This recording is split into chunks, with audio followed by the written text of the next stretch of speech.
Yélélé, voilà mon nom. Je suis le témoin de l'histoire des hommes, un peuple aujourd'hui disparu. Je suis le dernier espoir d'un monde détruit par inadvertance.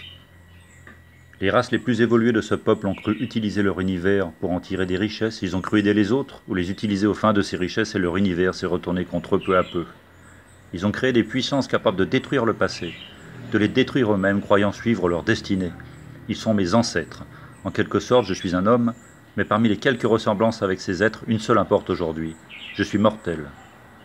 Au détriment de qualités proprement humaines, j'ai développé à la suite de mes anciens une faculté qui peut paraître exceptionnelle, la pensée. J'épargne dans ce récit bon nombre de ces utilisations insoupçonnées par la plupart des hommes qui vivaient sur la Terre. Disons que la maîtrise de cet élément permet son voyage au-delà de l'espace, au-delà du temps. J'ai choisi de livrer ce message à mes ancêtres pour qu'ils sachent. Puissent-ils être alertés, peut-être alors n'aurais-je jamais existé. Puissent-ils m'écouter et faire de ma mort leur survie. Leur maîtrise technologique, leur savoir leur ont permis d'utiliser l'espace pour découvrir, alors qu'ils l'entamaient, le transformer en même temps. Tant que les races inférieures, animales, furent les seules touchées, ils n'ont pas fait attention, et les alertes données par quelques groupuscules n'ont pu peser aucun poids. Mais l'équilibre général de leur vie était déjà affecté, et l'arrivée de maladies humaines nouvelles et imparables les a fait réfléchir sur d'éventuels échappatoires. Ceux qui ont su évaluer les risques de destruction de cette planète ont fait partie de deux camps. Des puissants et les idéalistes. Les premiers ont créé une base de survie capable d'emporter dans l'espace quelques milliers d'hommes, mais pour la construire, ils ont menti aux autres. Je suis le témoin de ce mensonge, j'en suis la pensée, aujourd'hui de passage dans votre pensée. Ils ont utilisé leur pouvoir pour parler de progrès, de science, de maîtrise de la nature. Ils ont utilisé leur puissance pour faire croire à la sécurité.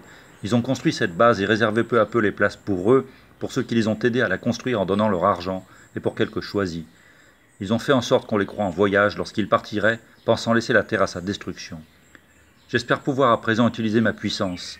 Les anciens avant moi lui ont apporté leur grain, ceux-là même qui avaient fui sur cette base. Ils vont peut-être pouvoir sauver leur peuple condamné.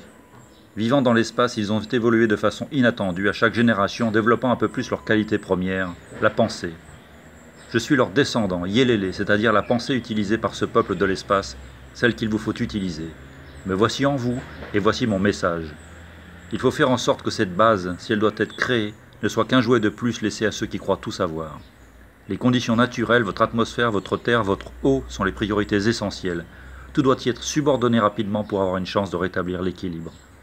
Les hommes peuvent le faire. Plus ils seront nombreux à participer, plus ils avanceront vite et leur puissance commune augmentera. En le faisant, la pensée se multipliera d'elle-même, comblant l'esprit d'une manière exponentielle. Yélélé, voilà ce qu'est cette pensée, conscience commune d'un peuple pour sa survie. Écoutez-la en vous, rencontrez celle des autres. Lorsque vous serez assez nombreux, elle inversera le mouvement, comme par lui-même. Et ceux qui pensaient partir à jamais sur cette base n'iront faire qu'un tour. Je n'aurai jamais existé.